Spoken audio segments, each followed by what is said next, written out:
everyone, and welcome to the Calaboose African American History Museum's virtual talk series. We have been fortunate enough to gain the intellectual brilliance and also communal partnership of someone who has a formidable presence in our community of San Marcos, Texas, as well as a very engaging and accessible nature in the Texas State University community as the recently appointed Department of History Chair. So congratulations on that. I'd like to also introduce formally Dr. Jeff Helgeson as our final guest in this virtual talk series. Today we'll be talking about a lot of things, but most specifically the effects of urbanization, disenfranchisement, and social action in Black communities. Dr. Helgeson is, again, one of the things I think that makes him so incredibly engaging is the fact that he engages public history in a very accessible way. He doesn't believe that as a historian, he should only talk to other historians. He believes in making information and experiences and collecting the stories of the community in an accessible way, making it accessible to the folks with whom he engages, and also engaging in broad conversations. That's one of the reasons we knew he would be perfect in this series. And we're so excited to welcome you to the space and learn from you and talk to you. So welcome. Thank you so much. It's wonderful to be here. And that's an amazing introduction. I really appreciate it. Well, you deserve all of that and so much more. So I'd love to kind of talk a little bit about what sparked your interest in this work. Talk to us about your journey. Sure. Yeah.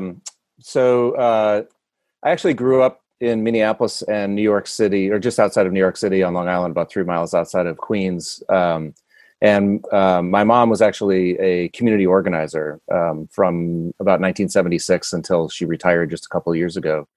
And so I grew up, in elementary school and middle school, going to church meetings in church basements where people were doing everything from trying to get a stop sign on the corner to prevent cars from speeding down their street, and then building on those kinds of victories to creating huge developments of affordable housing for working class mixed race communities in the Bronx and in Brooklyn. And so, I grew up with that sort of political blood flowing through my veins, and went to college. And then I actually didn't plan on becoming a historian. I had, to tell you the truth, I was a bartender for a few years after college. And then I found a job in New York City working for a collection of American history documents, a private collection of mostly Civil War and American Revolution era documents. And they would hand me these actual documents, and I would research their importance and write a short description of them. And I discovered that I loved dealing with that. And that's why I went to graduate school. And I went to graduate school in Chicago, where I entered a program in work, race, and gender in the urban world. This is in the early 2000s. I actually arrived in August of 2001 in Chicago from New York. And the combination of the coursework there, my background is kind of growing up, with a family interested in community-based politics. And then one of my mentors there began a project called the Labor Trail, which is,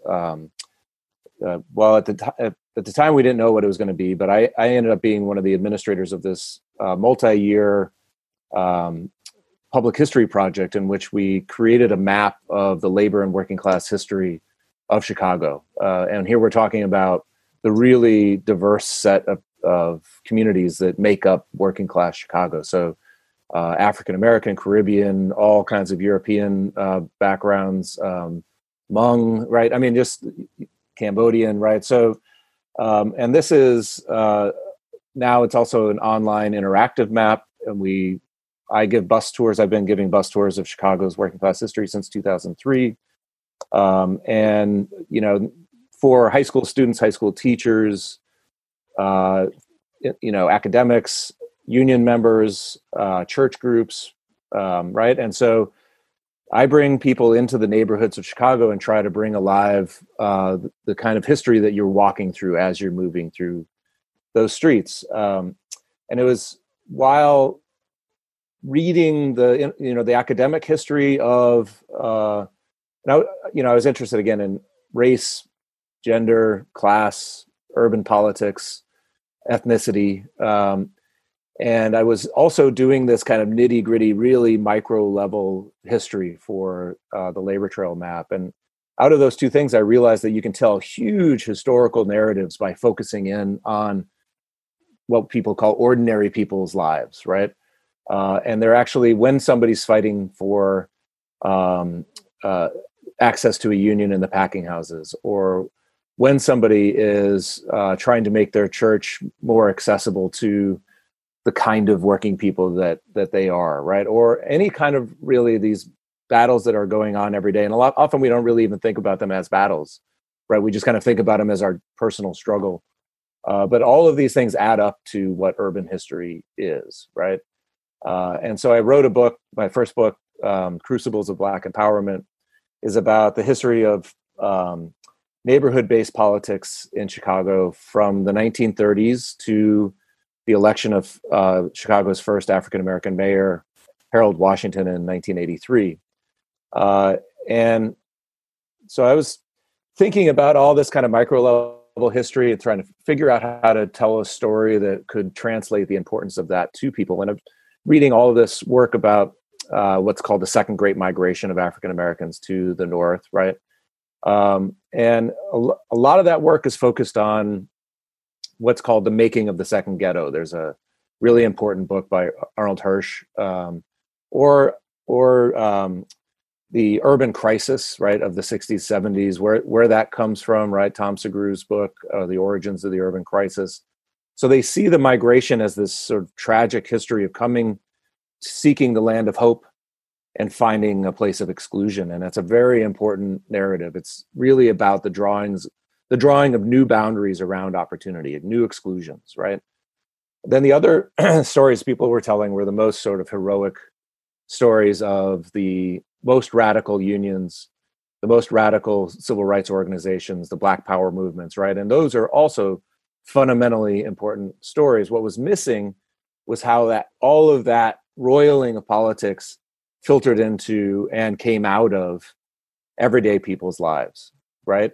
And so what I did is looked at the way that ordinary people in the 1930s turned to the New Deal, for example, right? All of a sudden, the federal government was in Black Chicago neighborhoods in a way that it had never been before, right? Before that, it was what? Military recruiting offices and the post office, right? Now, all of a sudden, you have employment centers.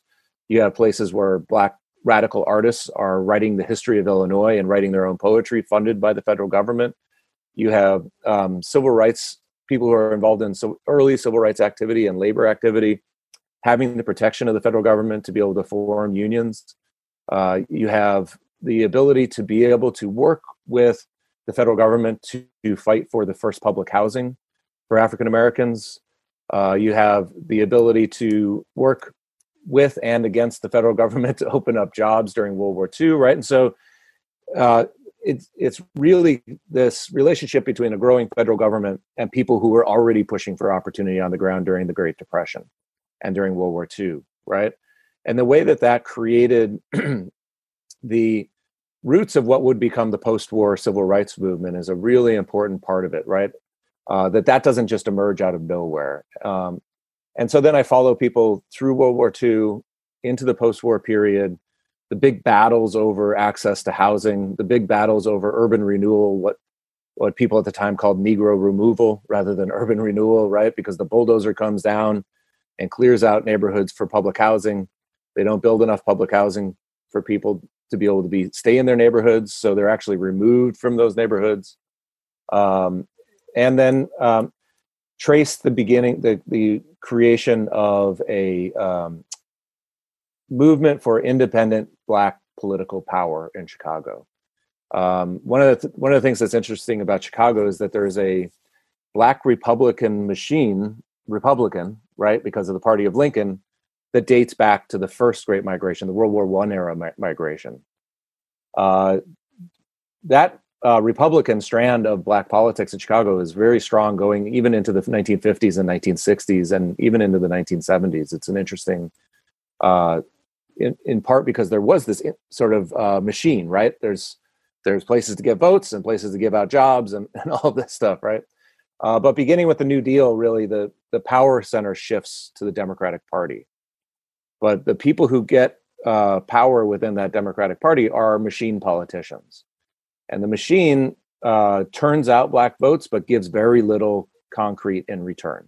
Okay. And so what people realize more and more and more is that there's this tension between accommodation and resistance, right? And that's the way that like activists would talk about it or whatever. To an ordinary person on the ground, what that means is, do I go get a job with the police department, or do I go get a job working for social progress through through a union or something, right? If you had the choice, right? And the thing about the post-war period is that the trajectory was, for everybody, of opportunity was going up, right?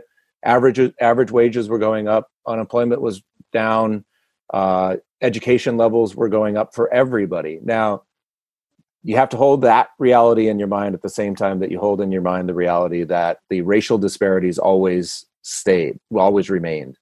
And so even as black income is going up, African Americans were always still earning about half of what whites were. So they're both going up, but they're going up and the disparities are remaining. So in that reality, if you're somebody who sees the potential, I mean, a big part of what human beings try to do politically is try to tell the future, right? Prognosticate about what the future is going to be like and then act based on that. And if it seems like your future is getting better by engaging with the institutions that exist, then you're going to accommodate to that. There's going to be a tendency to want to accommodate to that. But if you also see that the disparities, if you're focusing more about the way that, despite the fact that things are gradually getting better, the fundamental exclusions remain and the fundamental inequalities remain. And the way that those fundamental inequalities limit the prospects for your children, limit the prospects for you and your neighbors, then you're going to resist and you're going to act to try to create your own power base, right? And that is what comes out of the 1950s and 1960s in Chicago, is this movement for independent, what they called independent Negro politics, but we would call independent Black politics, right? And they started running people for office when they couldn't win, right? And they're running for the city council. People in Chicago are called aldermen. So they're running people for aldermen, right? They're running people for these local, offices, and they're losing, but they're losing strategically, right? And they're losing in ways that are building support for this idea that the machine is the problem. Timuel Black, who was a longtime activist in Chicago and has written 2 books of oral history on Black Chicago and was at the center of all of this. He said that what we were trying to teach people was that the political machine created what he called plantation politics. That you're right, you're on the plantation, you're getting food, but you're not free, and you don't have any power over the future, right? And no matter how good it might seem, no matter how good the Charles Dawson, the big black congressman who was running the black machine, seemed, he wasn't bringing what you needed. He wasn't bringing access to the unions you needed. Your schools were underfunded. Your housing was disappearing, right? Jobs are starting to, right? So, but it took so from, let's say 1947 is a kind of key moment because people are dealing with this housing shortage, and there's this kind of the beginnings of this post-war recognition of what's going on. By 1959, they're running people for aldermen, right? You're talking about 12 years, right? It's not until 1983 that they overturn the machine. Okay, so you're talking about 4 or 5 decades of every day working in your union, working in your church, working in your block club, working in your neighborhood organizations of all stripes, right? Working in your radical activist organizations, right? I mean, Chicago is a place where socialism of various stripes really was strong, but so was anti-communism, right? And so, right, you're battling day in and day out against all these kinds of exclusions, and also against that pull to accommodate, right? That pull to say, well, I'm not going to resist because I can go get this job over here, or I'm not going to resist because I can go get a degree at Roosevelt University. I'm not going to resist because they're opening up black colleges. I'm not going to resist because I can go get a job for the alderman if I turn out these votes. There's always this tension, and you can see it play out if you pay attention to the voices of the people on the ground. If you don't think it's a very interesting story. The interesting stories are on the borders and in the most radical moments, right? But you don't have Harold Washington unless you have this broad base of support for a different way of thinking about the world. By 1970, Chicago had a black population of 1.2 million people. Okay, so we're talking about a city unto itself within a city that they were trying to make a life in, right? And so there's a power base there, right? And so you can actually, like, through the archives and through the oral histories that were done and through all kinds of, you really have to be creative about the kinds of records you use, right?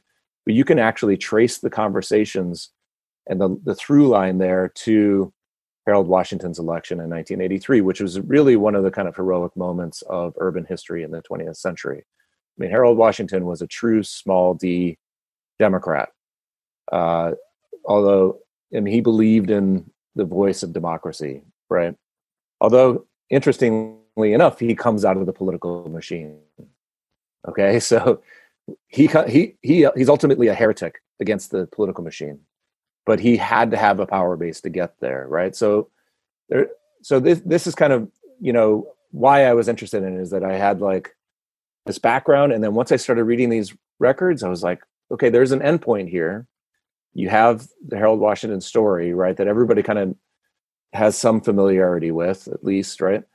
But there hadn't been this kind of deep dive into the kind of neighborhood base of that power that's going to create the possibility for the Harold Washington moment. Now, there's a lot more to that story, but obviously, right? But that's how I came to really dive into this as my work, is the combination of public history and then just reading these archives and responding to what other historians were writing and thinking about the way that resonated with what I'd seen as a kid and what I was seeing as a citizen of Chicago. My family and I, for example, we lived in the far south side neighborhood of Pullman in Chicago, and it's a historic neighborhood, planned community built in the 1880s and 1890s to build the Pullman rail cars, with a really rich labor history. But it's a extremely mixed community. I mean, one of the most diverse communities in all of urban America, surrounded by neighborhoods that are 99.9% African American, and some of the poorest neighborhoods in the city. And Walmart decided they were going to place a new store there. It would be the first store in Chicago, and the labor unions in Chicago were trying to get a community benefits agreement out of them, and we actually shut down the alderman's office twice.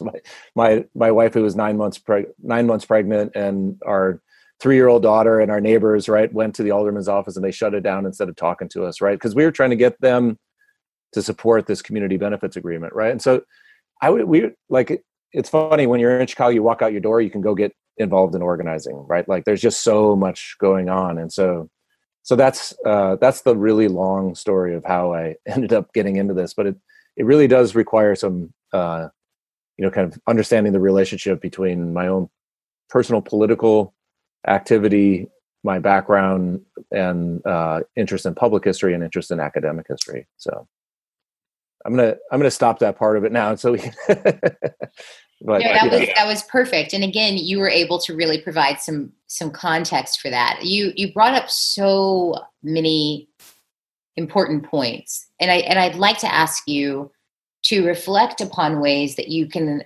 parallel the points I'm about to mention to you with what's occurring now. So contemporarily speaking, mm-hmm. And one of the things that you talked about was Negro removal, mm-hmm. which I think there's a very natural parallel, if not direct kind of renaming of that with gentrification, what we're experiencing now in so many communities. And so I'd love for you to talk a little bit about that. Sure. Right? Because gentrification to me is an incredibly euphemistic way Oh, to yeah. essentially not discuss the intentional displacement and removal of predominantly Black and people of color communities. Mm-hmm. Yeah, no, absolutely. I mean, so there's many ways we could enter into this conversation, but I think that one of the things that I learned from researching, writing that first book, and now I'm actually working on a book on Boston in the 1970s, 80s, and 90s, and the way that it comes together is that Chicago and Boston both had movements that came out of neighborhoods that were about democratic urban planning, right? What would people's planning for a city look like, right? Is what people were trying to think about in the 60s and 70s. And this is where community development organizations come out of and all of that, right? They were co-opted very blatantly by private sector, by the finance industry, real estate industry. Essentially, and these are sold as public-private partnerships, right? This is supposed to be a kind of, and often it's written about as a kind of, a real kind of seeing things through rose-colored glasses kind of a situation where people are like, oh, the power of finance and the power of people come together and neighborhoods are improved, right? All of those stories, you will see that people cannot improve their communities without being threatened to be displaced. I mean, it is the fundamental problem, right? You see it in every city across the country, wherever people come together from the neighborhood to say, we want better housing, we want better schools, we want better services, we want the streets to be better, we want more retail, we want all of the things that make an urban life rich, right? As soon as you do that, you're inviting people to see that as a place where profit can be made, right? And as soon as the profit, and whatever the profit motive can do for innovation in a society, we can just bracket that for a second and recognize that in urban development, what happens is that if you see housing first as a commodity, you can't possibly have long-term sustainable affordable housing. It's impossible. They cannot exist. Keeanga Yamada Taylor's recent book about racist inclusion, right, shows the way that after redlining, after the exclusion of people of color from access to mortgages and affordable housing, right, what comes after that is a racist form of inclusion where you include people in exploitative kinds of ways, so that it's not about, that's the job of a mortgage dealer, right? That's the job of a finance institution, is to make money. They are not going to be apologetic about that, right? They're going to have to be forced by federal law to even think about their relationship to the community, right? And there are laws that are passed in the 70s out of movements that are trying to force them to do that. But they're really just thinking about moving pieces around the chessboard in order to be able to make as much profit, to extract profit out of communities. And so gentrification is kind of or what they used to call Negro removal, right, is the kind of really the inflection point, or the place of conflict that is making apparent all of this larger history of the contradictions of a city built on capitalist growth. For people who have a dream of, having affordable housing, right, when they've been excluded from this for so long, and there's this racist inclusion, you can't. There are certainly stories about individuals striving to be able to overcome that, right?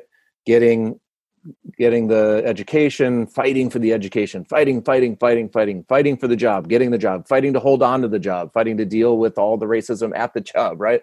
And getting the house, right? But then once you get that house, right, you are always at risk of losing it, by the way.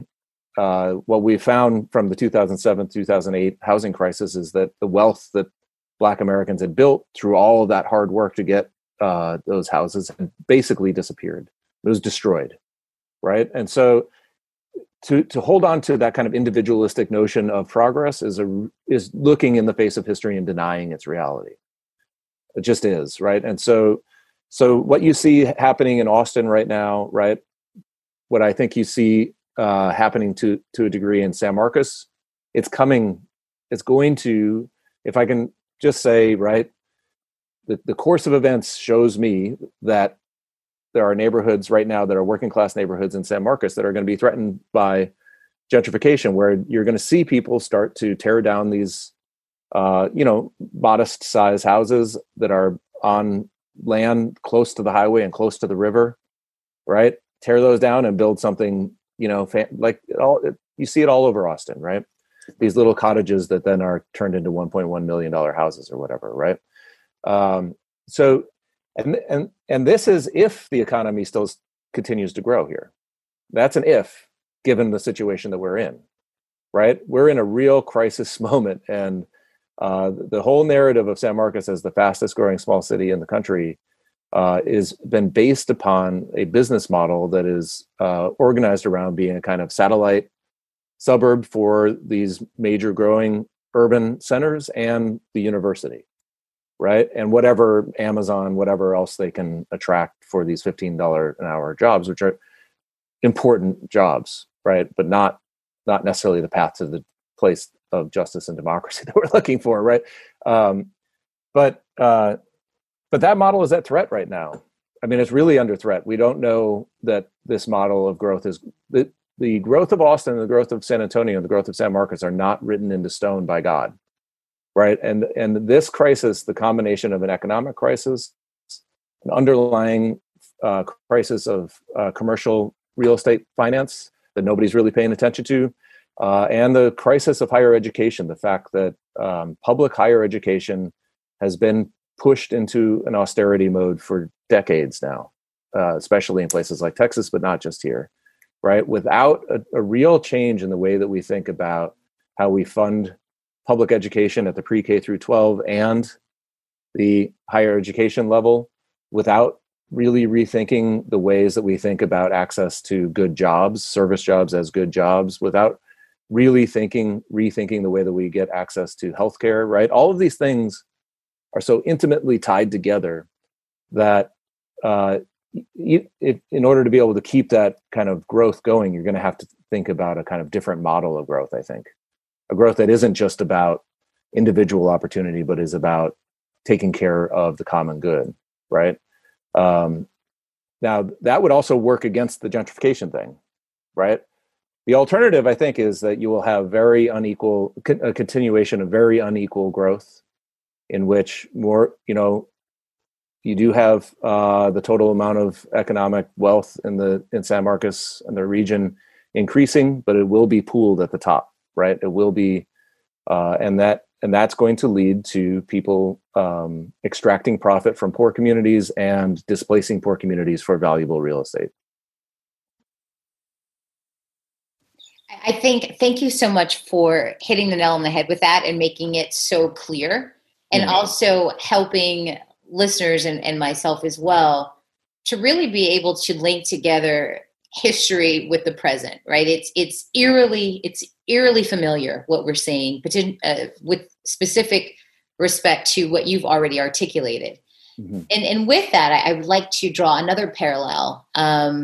Before moving on, let me go back to your previous point. So when we're talking about Negro removal and displacement, the origins of San Marcos as a freedman's town is very curious, considering the almost minuscule Black population that currently remains. And the Dunbar neighborhood in and of itself, which is a historic neighborhood, and there have been efforts to bring awareness, and obviously that's where our museum is housed, the Calaboose African American History Museum, and so much rich history, the Old Baptist Church, etc.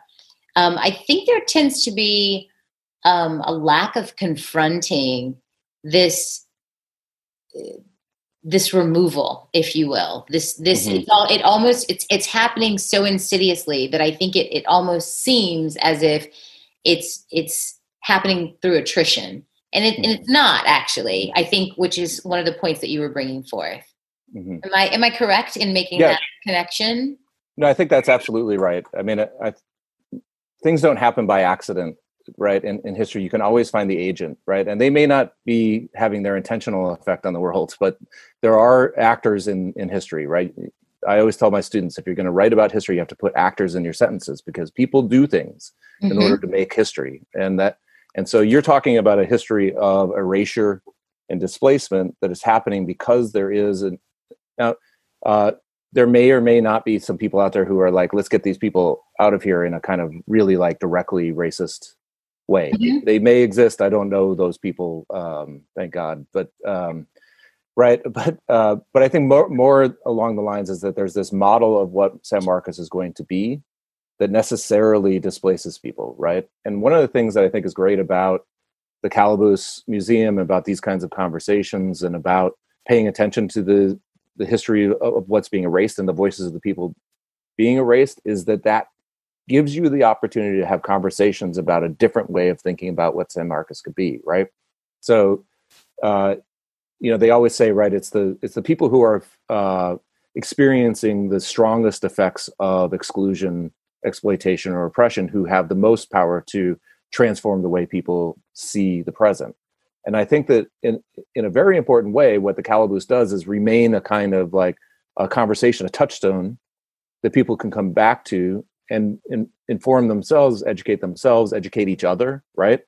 And be involved in these kinds of conversations that actually we don't know how this is going to happen, but one of the things I have faith in democracy, and I really believe in it's a faith, right? There's no concrete reason I should believe that democracy works, right? You see it fail all the time, right? So it really is a faith. It's a belief system.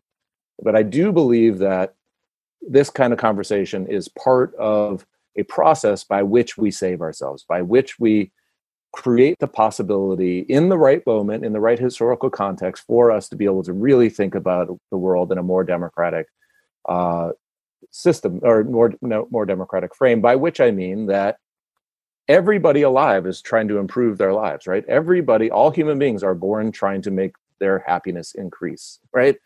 And we do that. I've been reading this great book by the African-American political theorist, political scientist, Danielle Allen. It's called Our Declaration, and it's about the Declaration of Independence.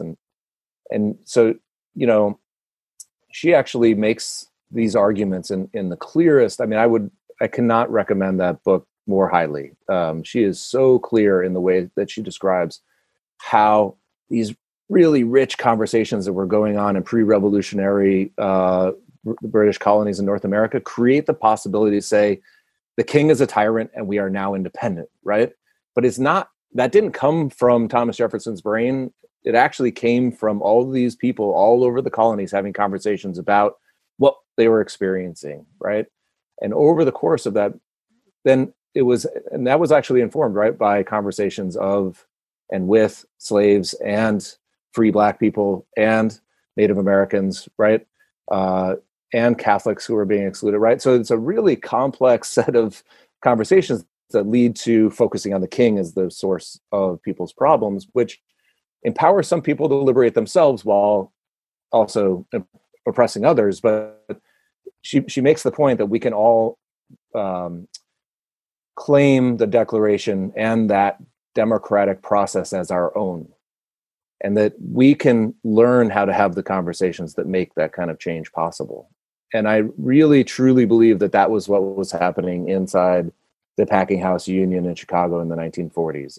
Truly believe that's what was happening in the Black Arts Residence program at Northeastern University in Boston in the 1980s, right? I truly believe that is what's happening in the Calaboose, right? That there is this possibility, and it is a possibility. It's not a guaranteed thing, but it at least creates the possibility for rethinking the model of what San Marcos could be. And I think it's going to require that kind of rethinking of what is the purpose of the university in San Marcos? What is the purpose of the government in San Marcos? What is the purpose of I'm on the board of the local baseball and softball association. What is the purpose of that organization in San Marcos? It's got to be rethought in order to really make that displacement be turned into empowerment, or at least the possibility for democratic participation. I really appreciate that notion of hope. I think it's important. And I think it means something a little differently than the campaign slogan that President Barack Obama used all those years ago. That seems like lifetimes ago now, but it does. I think it definitely means something different. And I think the ways that folks are activating, even now, it harkens to the era to which you're referring. So I couldn't think or imagine the success of the election of a Harold Washington without, tragically, also the state-sanctioned murder of Fred Hampton in 1969, I believe it was, which resonated in a very brutal way, but at the same time, I think a very clear way on the ground and in the streets about how fragile and vulnerable those who were actively and unapologetically confronting systems of oppression in spaces, in public ways, were at risk. And I think what we're experiencing even now is this mobilization where it's spherical, right? So I think there's grassroots stuff that's happening.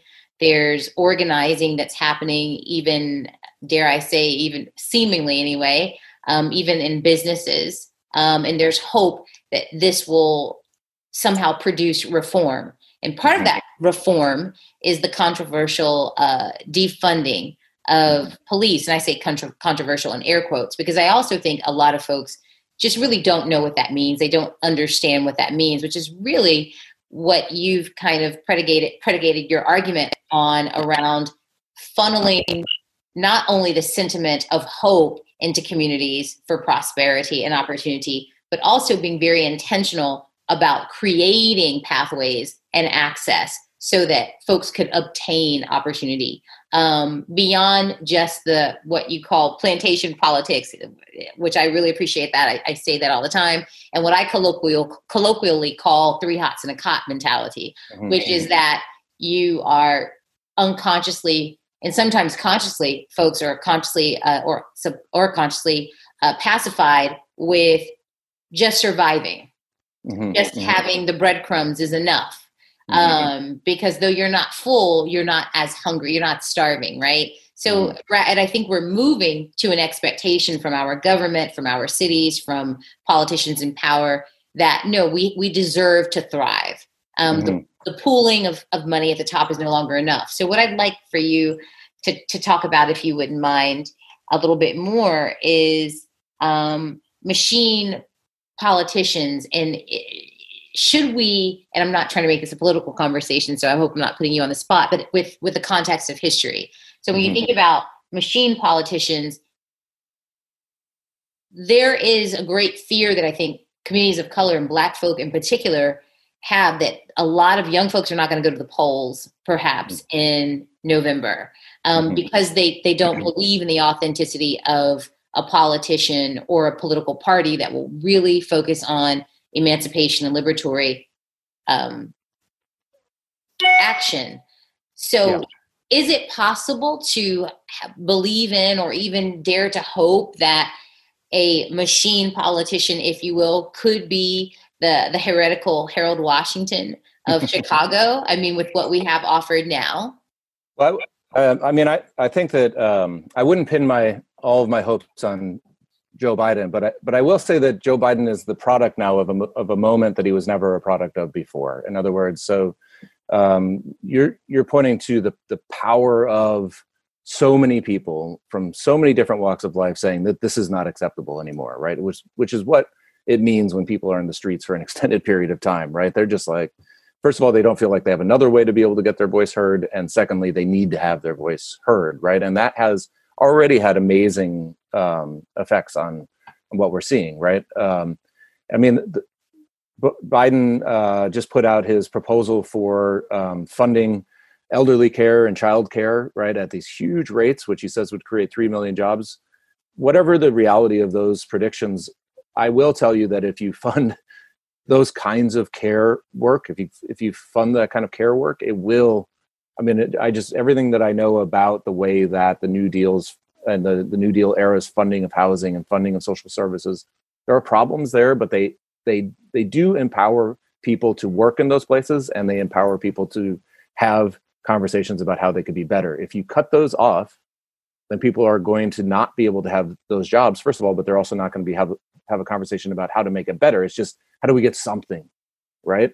And so I think we have to recognize also that the alternative is, in this case, everybody should vote their conscience, but the alternative in this case is so anti-democratic that I, if I were on my political soapbox, I would say, get out and vote. And, I mean, I just think that the choice is so radically different at this point, even though the Democratic Party is not the savior of hasn't been the savior of working class people, or especially people of color in the past. But, in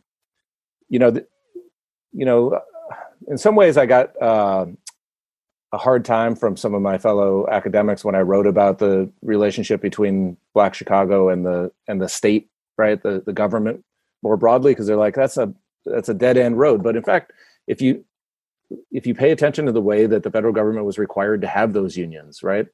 That gives somebody like the Reverend Addie Wyatt, who comes from a Black migrant family from the Deep South to Chicago.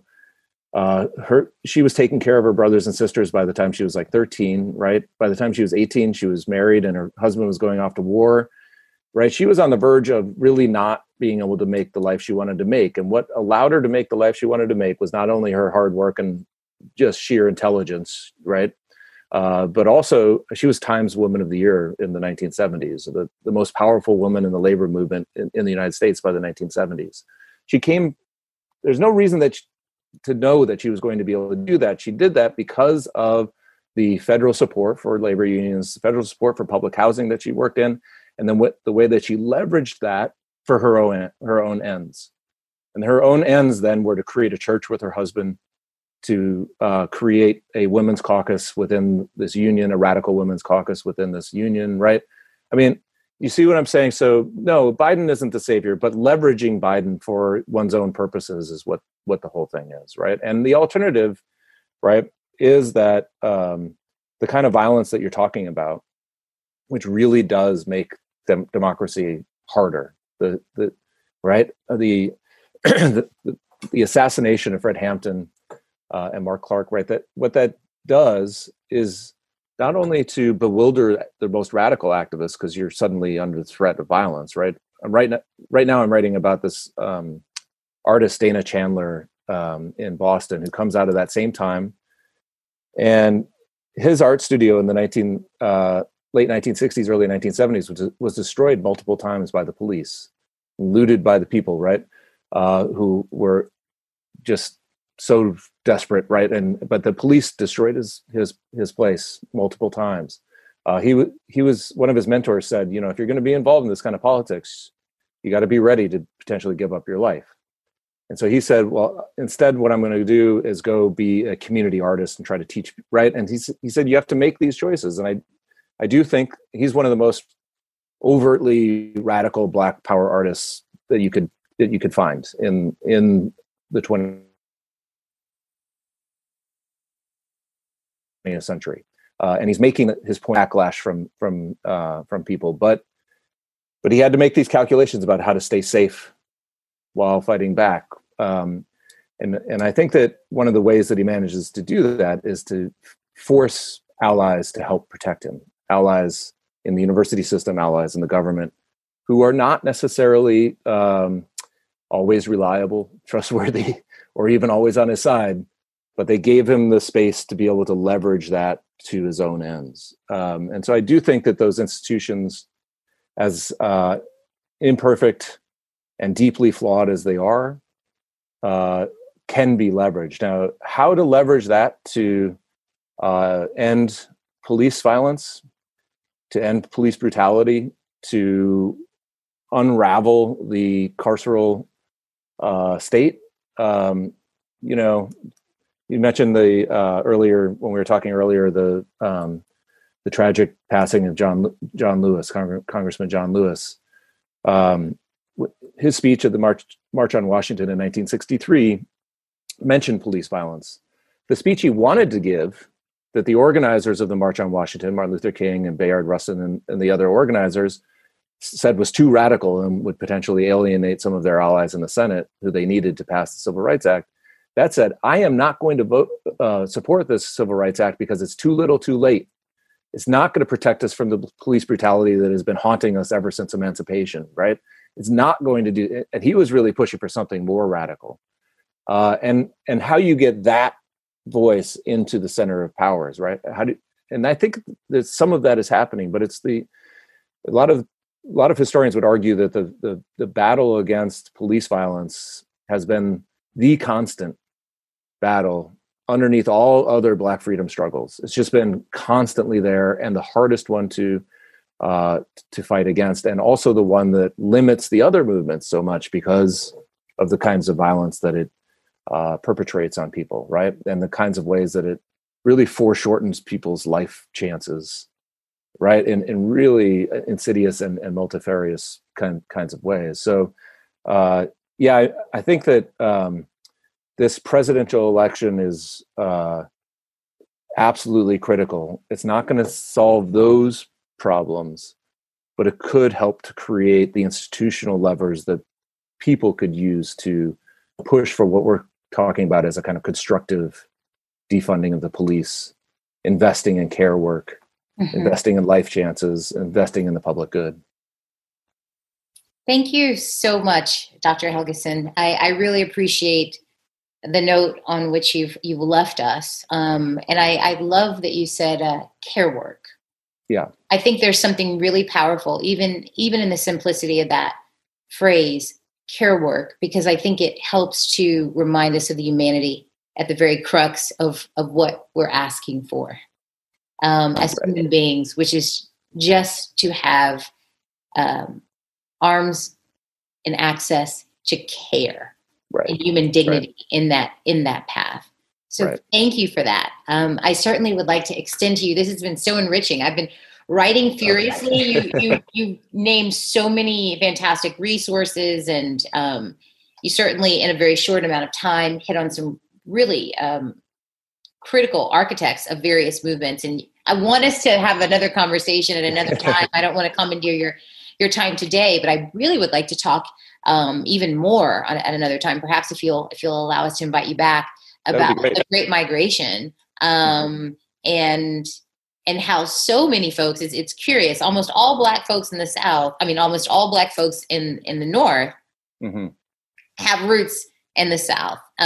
It's something that a lot of folks don't talk about, but there's a kinfolk that is, that is very clear in that way. We had the agricultural work in the South and the industrial work in the North. And so I'd love to talk a little bit more about that, and even around your new publication around Boston, which has an incredibly racist historical past. So I would love to somehow get into all of that goodness next time. I really appreciate that. Yeah. Yeah, and please tell us, do you know the title of your book by chance, or it's still a work in progress? It's a work in progress. It's tentatively titled The Politics of Bewilderment. It's actually looking at the way that people are seeing a kind of urban wilderness around them, and then in some ways being forced to make really difficult decisions forced by necessity of survival. But it's also the way that forging one's own path out of a kind of wilderness can create an empowerment for one's own vision that could be different than the clearing that you're supposed to be living in. So, so that's I'm trying to find both name the actors who were really limiting opportunity for people, and those are mostly people in the finance sector in Boston, while also recovering the voices of the people who were trying to see that place as though it could be something radically different than it became. Nice. I think it's timely. I haven't obviously read a page yet, but it's speaking to the times. I can tell you that, even though it's a historical account. So thank you so much. Again, the Calaboose African American History Museum wishes to thank the very talented and brilliant Dr. Jeff Helgeson, who has graced us with a very, very rich history and parallel between Chicago and the public history that he's been able to share, and also parallel that, as I said before, to the contemporary space and what we're experiencing now for the first time as a collective, I think in a very unique way. So thank you again. Thank you. I'm honored to be here. I'll be happy to be back. And again, I'm honored, and I'm really grateful for the work that you're doing. Oh, thank you. Thank you. You honor us. And we will tune in again next time. You'll be back on after your next publication for sure. All right. Sounds good. Thank you. Okay, take care. All right. Bye-bye.